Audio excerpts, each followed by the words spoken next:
A fé dos homens. Muito boa noite a todos os nossos ouvintes.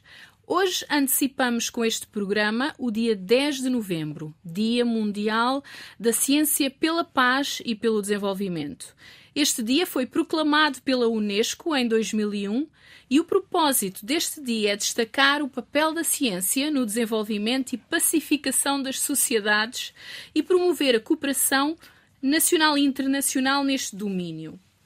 Tenho comigo 4 ilustres convidados: Arcebispo Teodoro, da Igreja Católica Ortodoxa Portuguesa, Dr. Joshua Roy, da Comunidade Judaica Portuguesa, o Padre Peter Stilwell, da Igreja Católica Romana, e Shani Lashia, da Comunidade Hindu, e eu sou Elsa Pereira, em representação da Aliança Evangélica Portuguesa. Queria iniciar, antes de passar a palavra aos meus convidados, aos nossos convidados de hoje, queria só ler 2 versículos da Bíblia Sagrada, em 1 de Reis, no capítulo 4, versos 33 e 34, a propósito do rei Salomão, que queremos ser a pessoa com mais sabedoria que existiu. Então diz que ele falou das árvores, desde o cedro que está no Líbano até o hisopo que nasce na parede. Também falou dos animais, das aves, dos répteis, dos peixes. E vinham todos os povos ouvir a sabedoria de Salomão e todos os reis da terra que tinham ouvido da sua sabedoria. Portanto, temos aqui um rei que foi biólogo, zoólogo, que estudou a natureza. E por esta ordem de ideias vemos que a Bíblia Sagrada é a favor da ciência, mas vamos ver aqui nas várias tradições religiosas presentes como é que é a relação entre ciência e fé. Começamos por si, Arcebispo Teodoro. Ora, muito boa noite. Na Igreja Ortodoxa não existe incompatibilidade entre ciência e fé. Porque, de facto, cada uma tem a sua área de trabalho em que é vivida e, então, aquilo que diz respeito à Igreja é o reino espiritual, digamos assim. Embora a Igreja esteja inserida neste mundo, mas no plano espiritual, aquilo que tem a ver com o nosso relacionamento com Deus é um plano que escapa, não tem nada a ver com a ciência. A ciência é do domínio exclusivamente físico aqui neste mundo. Então, são 2 áreas que não se chocam, não interferem uma com a outra e cada uma tem o seu âmbito próprio. Por exemplo, pronúncias a propósito de Deus, dizer que Deus existe, não existe forma de o provar, porque as máquinas que existem do ponto de vista da ciência não têm parâmetros, não têm capacidade para agir no plano espiritual. Pronto, isto é apenas uma questão de muitas que se colocam. Então, é perfeitamente possível, e existem com certeza, cientistas que são plenamente crentes na sua fé que cada um tem. Dr. Joshua Roy, do ponto de vista da comunidade judaica, como a vossa tradição religiosa vê a relação entre ciência e fé? Este assunto foi tratado pela primeira vez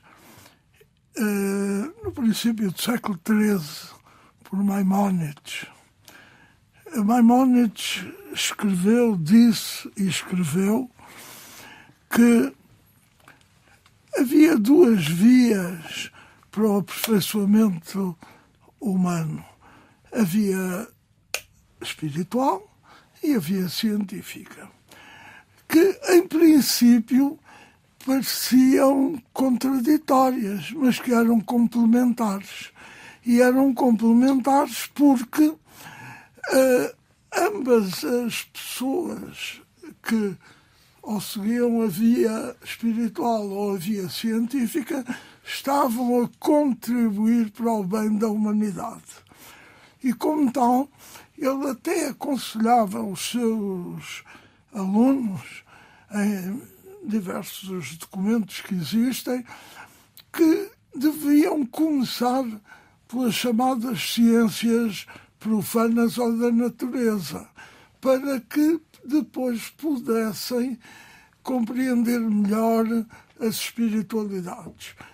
E, a partir dessa altura, num período filosófico especial das religiões, que foi o racionalismo, como, por exemplo, com o muçulmano Averroes ou o cristão Tomás de Aquino, que desenvolveram, baseados provavelmente no aristotelismo grego, a racionalização, ou tentativa de racionalização da espiritualidade religiosa. Portanto, e a partir daí, e depois numa continuidade até aos nossos dias, vários filósofos, sobretudo os filósofos judeus, que sempre conciliaram, por exemplo, um filósofo de origem portuguesa, o Baruch Spinoza, que foi considerado como um heterodoxo do judaísmo, e não é um purista do judaísmo nesta via da racionalização, e outros modernos que vêm até aos nossos dias e que conciliaram perfeitamente a ciência e a religião. Obrigada, Dr. Joshua. Padre Peter, o que tem a dar-nos do seu contributo? Eu assinava por baixo aquilo que foi dito pelos oradores anteriores, quer o Sr. Arcebispo, quer o meu amigo aqui, Joshua Roy. Não há contradição entre a experiência religiosa e vivência religiosa espiritual e o desenvolvimento da ciência. Isso é uma falsa questão que foi levantada, sobretudo, a partir do iluminismo e mais como um ataque contra a presença de uma igreja estruturada em termos clericais e vista como uma força política a abater. Tem mais a ver com isso do que com a realidade do que é a fé.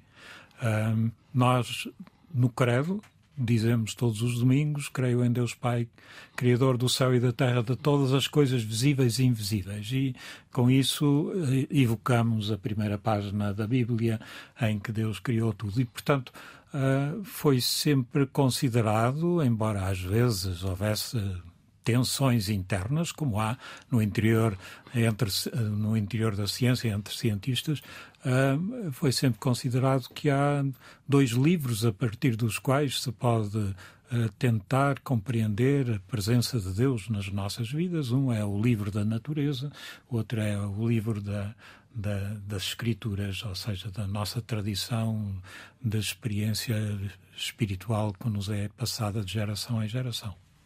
Bem. Da parte da comunidade hindu, Ishani e Lácia, quer-nos dar a vossa visão? Sim, no caso da cultura hindu, que vem daquilo que é chamada cultura védica, portanto da Índia Antiga, é assim chamada precisamente por causa da sua literatura, os Vedas, que são os textos mais antigos. Nestes textos, a ciência e a espiritualidade não só são compatíveis, como andam sempre de mãos dadas, intimamente ligadas. Inclusivamente, podemos encarar muitas das descrições que são dadas nos textos, nomeadamente os Puranas, que são apresentados sob a forma de histórias, mas que na verdade contêm conteúdos filosóficos e científicos muito profundos. Podemos até encarar essas histórias como alegorias ou formas simbólicas de abordar conceitos científicos. Por exemplo, Shiva Nataraja, que é conhecido como o deus que dança, a figura de Shiva dançando para destruir ciclicamente o universo, é nada mais do que uma metáfora para falar dos movimentos planetários, os movimentos dos astros, a forma como as galáxias se vão construindo e destruindo ciclicamente. Temos também um outro exemplo o Dashavatara, que são as 10 encarnações de Vishnu. A primeira encarnação é um peixe, uma tartaruga, depois um javali, por aí fora, até chegar às formas humanas, que é também uma metáfora para falar do processo evolutivo das criaturas que têm um sistema nervoso mais simples, até mais complexo, até chegar à forma humana, e depois disso a transcendência. Portanto, quando chegamos à forma humana, o que é que resta? Resta-nos contemplar o mundo, e contemplar o mundo olhando para nós próprios. Portanto, essa é a essência da filosofia védica, do Sanatana Dharma, entender o ser humano como uma réplica do universo, e entendendo-se a si próprio vai entender o universo. E, portanto, a ciência, a filosofia, a espiritualidade e a arte sempre trabalharam em harmonia no contexto desta cultura. Muito bem, muito obrigada. Uma segunda questão teria a ver, para os nossos convidados, teria a ver com personalidades históricas ou contemporâneas que nas vossas confissões religiosas de alguma forma contribuíram para o desenvolvimento de alguma área científica ou criaram algum movimento que une justamente, que una ciência e fé, ou que seja relevante para a ciência, mas também que sejam crentes em determinada fé. Neste caso, passaria a palavra ao arcebispo Teodoro. Eu queria só complementar da primeira pergunta um pequeno aspecto que ficou por falar, que é Deus criou-nos à sua imagem e semelhança. E neste sermos criados à imagem de Deus está incluído a liberdade e a inteligência. Nesta inteligência insere-se a ciência. Então a ciência é o resultado do uso da inteligência que Deus nos deu. E neste sentido é perfeitamente legítimo nós utilizarmos a ciência para o bem da humanidade. Sobre contribuintes do ponto de vista da Igreja Ortodoxa, nós vou dar apenas um exemplo de um padre que viveu no período soviético na Rússia, que ele era um geólogo de renome, percorreu toda a Rússia com os seus trabalhos geológicos e depois foi ordenado padre em segredo. Isto tem a ver com um regime que era extremamente autoritário e duro contra a Igreja nesse tempo. E viveu durante 15 anos sem praticamente ninguém saber que ele era padre, continuou a fazer os seus trabalhos, mas dando o seu testemunho cristão também, e só já com o patriarca Alexis II, que é o antecessor do atual patriarca, é que então passou a celebrar liturgia publicamente. Por exemplo, ele dedicava-se precisamente a este tema da fé e da ciência, e fez vários trabalhos também sobre isso, e insere-se num conjunto de figuras, neste caso enquanto padre, não como um leigo, mas até como padre, dando a prova de que, de facto, essas duas áreas não são incompatíveis, porque a ciência está inserida nessa inteligência e, por exemplo, na contemplação daquilo que o Sr. Padre Stilwell falou, do livro da natureza. Ou seja, a natureza que é a criação do próprio Deus. Então, com certeza que sim, conhecer as leis da natureza é uma forma de conhecermos também como Deus nos deixou neste mundo e tudo aquilo que Ele deu para o nosso crescimento neste mundo. Muito obrigada. Dr. Joshua, contributos de personalidades da comunidade judaica? Muitas, certamente. Múltiplos. Vou dar aqui alguns exemplos.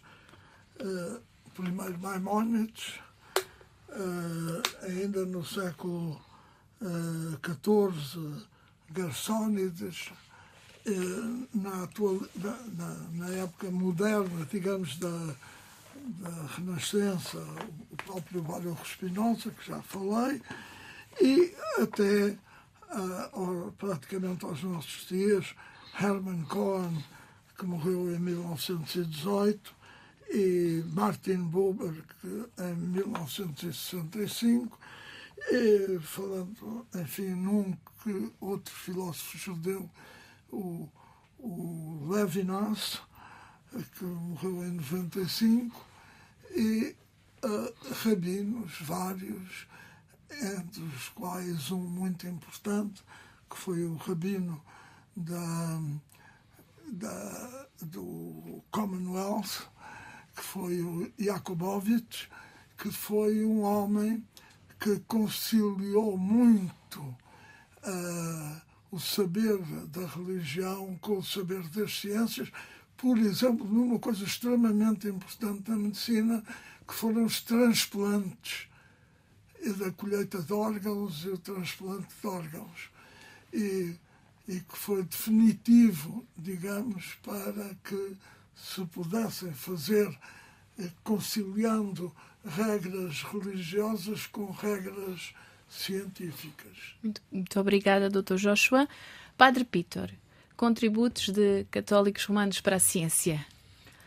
Podíamos lembrar o Galileu, não é? Portanto, muitas vezes é usado o Galileu como a pedra de arremesso a dizer que é uma prova de que a Igreja não aceita a ciência, mas o Galileu era crente, era um católico.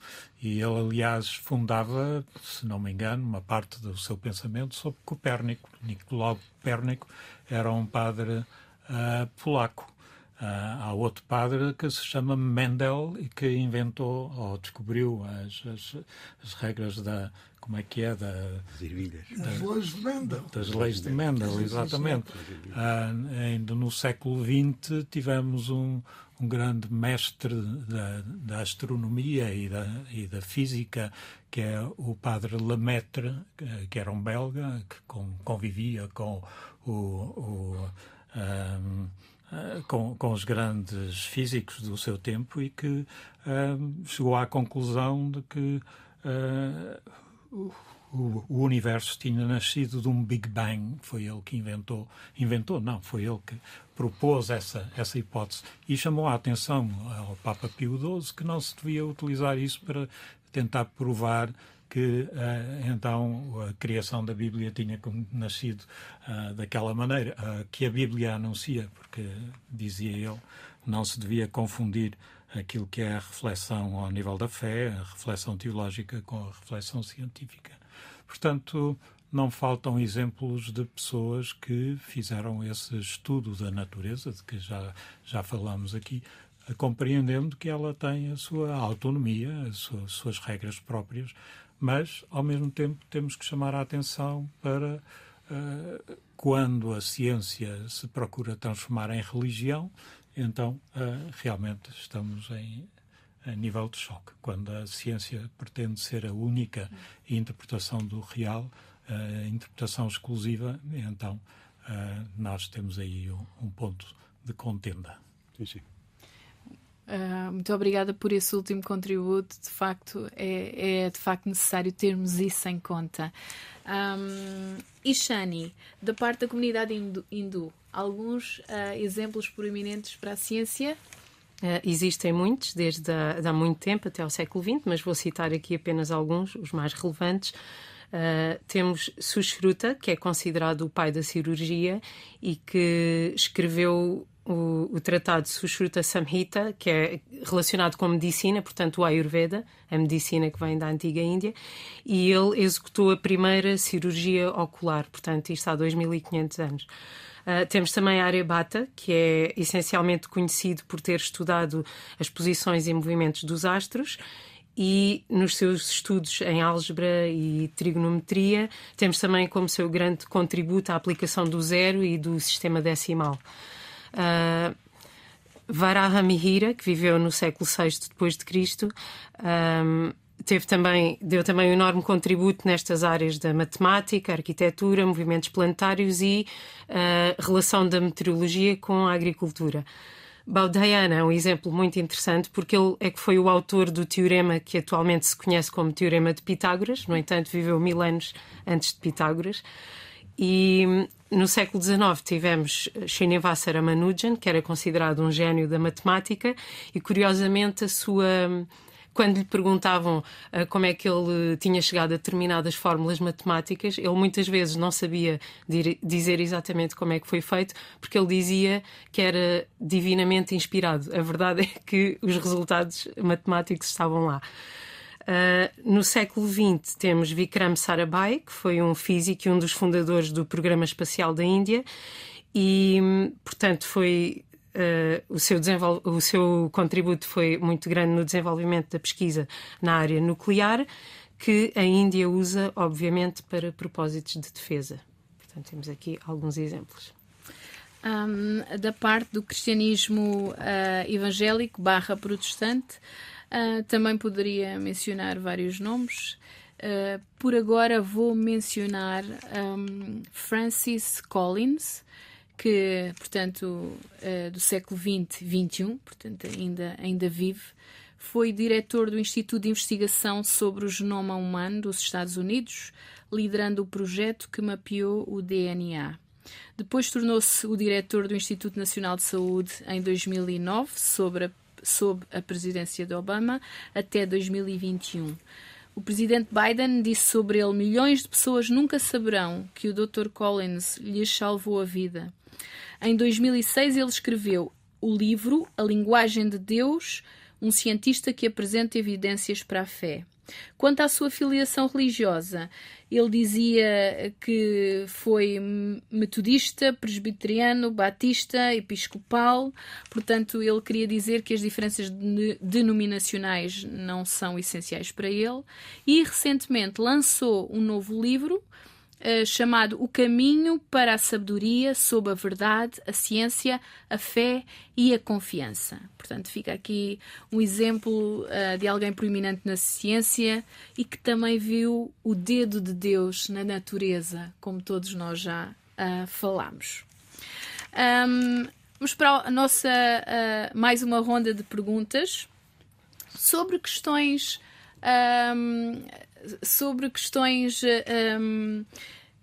éticas da ciência, do desenvolvimento científico, como algumas que enfrentamos hoje. Queria perguntar-vos: acham que a fé, as confissões religiosas podem trazer aqui algum equilíbrio, nomeadamente em questões éticas sensíveis, em questões de dilemas éticos que se levantam? Padre Peter. A questão é que a ciência olha para a realidade em termos de objeto, não é? E tende a olhar para as coisas a partir da generalização que se pode fazer a partir dos casos particulares. Ou seja, eu olho para aquela árvore, vejo que é um plátano, a ciência interessa-se depois por saber o que é que são as características do plátano. Nós diríamos que há uma outra dimensão da realidade que é importante, que é a dimensão deste particular. Aquele plátano que eu vejo pela janela, por acaso aqui não vejo, é o único no mundo, é o único no universo. Assim como aquela ave que passou por ali, apesar de ser uma pomba como milhões de outras pombas, no entanto é a única pomba que ali está. Na sua relação com o resto do universo. E aquilo que nós desenvolvemos em termos de reflexão sobre o que chamamos a ética é a maneira como nós organizamos essas nossas relações uns com os outros de maneira a tornar este mundo habitável, humano. E é isso que é qualquer coisa que depende do trabalho interior, daquilo que nós temos como um grande talento, que é a nossa interioridade. Nós olhamos o mundo a partir de dentro, do interior de nós próprios, nós olhamos o mundo a partir de uma visão singular e depois percebemos a nossa relação com as outras pessoas, eu com as 5 pessoas que aqui, ou as 4 pessoas que aqui se encontram, mas também com o João que está ali como técnico, ser capaz de perceber como é que estas relações se equilibram de maneira que cada um possa crescer segundo os seus talentos, é para aí que aponta a ética, aquilo que é o bom, aquilo que é o justo, aquilo que é o belo, não é? Portanto, e aí a ciência, se eu posso dizer assim, patina, não é? e pode aprender com a fé, não esquecendo no seu desenvolvimento essa dimensão tão importante que é do relacionamento interpessoal. A fé aponta, diz que existe um olhar, quer dizer, que olha este universo todo e que vê neste universo uma harmonia. Esse olhar é o olhar de Deus que nós nunca devemos alcançar. Mas é para aí que nós procuramos ir e, portanto, isso implica um certo morrer para nós próprios, para tentar ver a partir daquilo que é o bem, o bom para os outros e para o conjunto.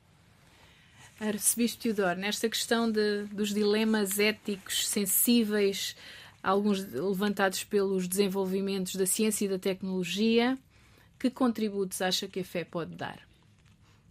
A fé, de facto, do ponto de vista da Igreja Ortodoxa, é fundamental na nossa vida.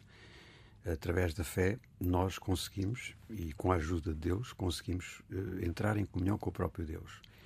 E isso é algo que nos faz praticamente ultrapassar esta dimensão em que nos encontramos.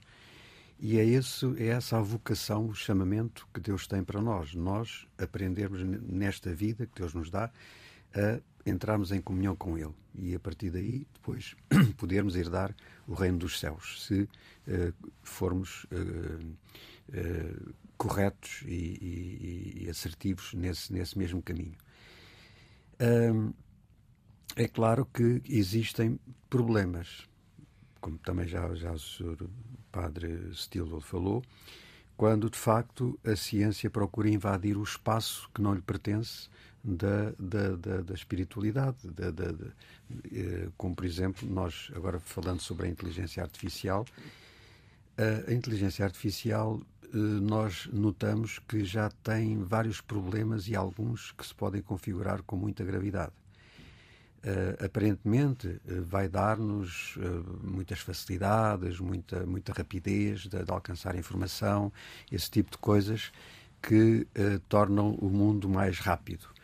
Por outro lado, com desenvolvimento como outras tecnologias, como a robótica em si mesma, por exemplo, já está a ter consequências a nível do mundo. E nós vemos, por exemplo, na Europa, que com a massificação dos robôs nas fábricas, isso significa um aumento exponencial do desemprego, o que significa que aquilo que, digamos, que os empresários tinham como objetivo de fazer uma produção mais rápida, mais eficaz em todo o seu aspecto, por exemplo, na questão dos alimentos, depois os empregados que já não estão lá, estão no desemprego, paradoxalmente também não têm capacidade para ir comprar esses alimentos. Então, verifica-se, e é uma realidade atual, que existem centenas ou milhares de toneladas de alimentos que são deitados fora, porque não existe também uma política de procurar organizar super navios que vão distribuir esses alimentos à África, à Ásia, aos países mais pobres, para que esses alimentos não sejam desperdiçados. Então vivemos nestas contradições que a ciência, neste caso, procura acelerar, procura dar melhores condições, aparentemente, às pessoas, mas depois, na prática, temos estes exemplos. Outro caso, por exemplo, começou há relativamente alguns anos já, por exemplo, as crianças nas escolas já passarem, em vez de terem a tabuada como era há uns anos atrás, já usam as máquinas de calcular, depois isso significa que já não têm que fazer cálculos.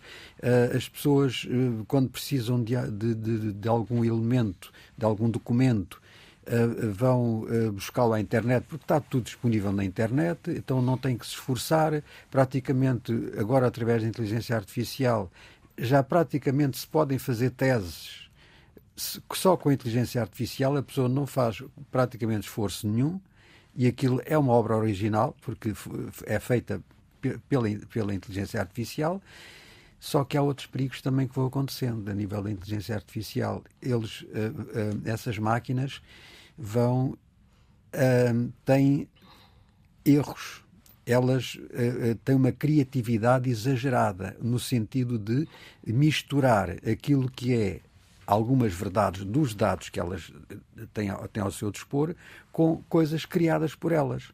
Então apresentam o resultado a nós, seres humanos, que absorvemos tudo isso calmamente e sem desconfiar que isso pode haver muitas falsidades no meio disso. Como, por exemplo, agora também uma realidade são as fake news, etc. É um exemplo. Mas a própria natureza do que está por trás da inteligência artificial é extremamente preocupante para nós. Em determinados aspectos tem contornos mesmo diabólicos. Isso nós não podemos usar meias palavras para isso. Não podemos pôr paninhos quentes sobre esta questão, porque é muito grave e temos de ter muito cuidado. Agora, do ponto de vista, voltando à questão da fé, nós, enquanto cristãos, neste caso, com a nossa fé, não devemos deixar abater por este tipo de situações que podem realmente ir se agravando agora com o passar dos anos. E vivemos num clima de medo, de pressão. Não, devemos continuar a viver a nossa fé.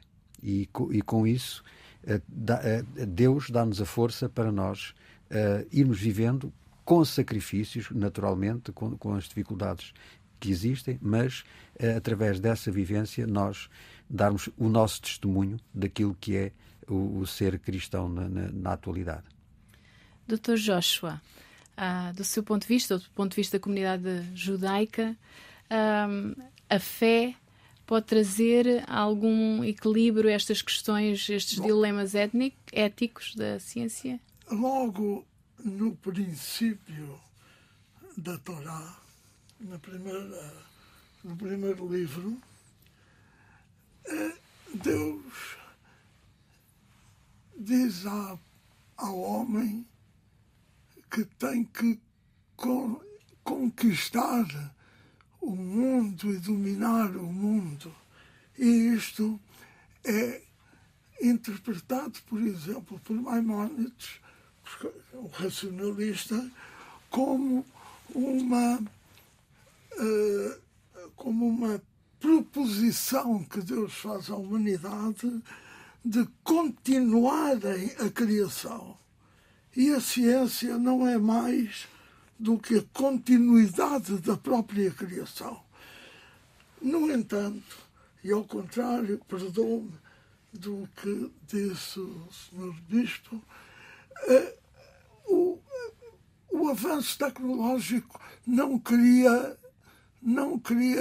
desemprego, porque os que ficaram desempregados por causa dos robôs foram reciclados para construir os próprios robôs, para arranjarem os robôs, para ajudarem a criar novas, porque a evolução do mundo, em toda a história que nós a conhecemos, há sempre uma evolução. E, por exemplo, aquilo que se hoje fala, a inteligência artificial, que não é inteligência, a inteligência artificial é apenas uma memória ultra rápida de fabrico humano para ajudar o homem. Como, por exemplo, o telemóvel nas crianças da escola. Deixa-lhes a cabeça livre, que no meu tempo era ocupada para saber as estações de caminho de ferro de Moçambique, de Angola e de Portugal, de cor, quando não tinha qualquer utilidade prática, porque eu sempre que quis ir de comboio a qualquer lado ia consultar a CP e, portanto, não preciso de saber de cor, ficou a minha cabeça livre. E isso é uma evolução do ensino para o ensino criativo e não para o ensino de memória. O ensino de memória ocupa espaço e impede a criação da própria criança. Por outro lado, no judaísmo, esta conciliação entre a fé e a razão é absolutamente essencial. Absolutamente essencial. Porque senão não há progresso. Comecei por dizer que Deus manda à humanidade, não é os judeus. Não, porque a Torá é para a humanidade. Manda à humanidade continuar a criação. E a ciência é isso, no fundo é isso. E tem, parecem fatores antagónicos, por exemplo, o credo na fé com a verdade científica. O credo é uma verdade permanente e imutável. Pelo menos até agora. Pelo menos até agora. Enquanto que a verdade científica muda de segundo a segundo, de décimo de segundo a décimo segundo. Ora, há uma evolução que nós não podemos descuidar, porque, de certa maneira, há uma fé na continuidade da própria criação. E, portanto, esta conciliação é fundamental e não se pode separar uma coisa da outra. Portanto, o imutável que permanece, a esperança e a fé que permanecem perante o mutável. Exatamente. Da comunidade hindu, como vê este equilíbrio que a fé pode trazer às questões éticas ou dilemas da ciência? Sem dúvida que pode haver sempre imensos perigos iminentes na má utilização das ferramentas que temos ao nosso dispor, mas o que eu vejo aqui é que o problema não é tanto da ferramenta, mas de quem a utiliza e da intenção com que a utiliza. Então, é verdade que os avanços científicos podem ser extremamente benéficos se forem bem utilizados, empregos na evolução da sociedade, na educação, na agricultura, na saúde, nomeadamente nesse método, e, portanto, seria interessante adaptar-nos aos tempos em que vivemos e utilizar as ferramentas ao nosso dispor para esse fim. Sempre foi essa a ideia desde o início. De facto, o problema acontece quando o ego se interpõe e quando as pessoas querem fazer o papel de Deus, quando esquecem os limites e esquecem que na criação existe sempre um princípio de harmonia. E, sendo a visão divina uma visão que alberga tudo, quando um ser humano que não tem essa capacidade de ver tudo, não tem essa visão divina, tenta ocupar o lugar de Deus, naturalmente que isso vai trazer erros, não é? Quando o ego se interpõe e a pessoa tenta ir para lá daquilo que é o equilíbrio da criação, o resultado nunca poderá ser bom. Obrigada. Para terminar, gostava de trazer-vos um exemplo de um médico ginecologista do Congo, Daniel Mukwege, que recebeu o Prémio Nobel da Paz em 2018. Ele dedicou a sua vida a operar mulheres congolesas vítimas de violação de guerra. Tratou mais de 50 mil sobreviventes de violência sexual. Em 2012 quase perdeu a vida e as suas filhas também, mas continuou com este desafio. No lado oposto da utilização das armas, por exemplo, para as guerras, temos um homem que utiliza o seu conhecimento médico e científico para restaurar estas mulheres vítimas de violência. E assim a ciência e a fé, porque ele é cristão evangélico convicto, contribuem para a paz apenas num dos países onde existem tantos conflitos no mundo.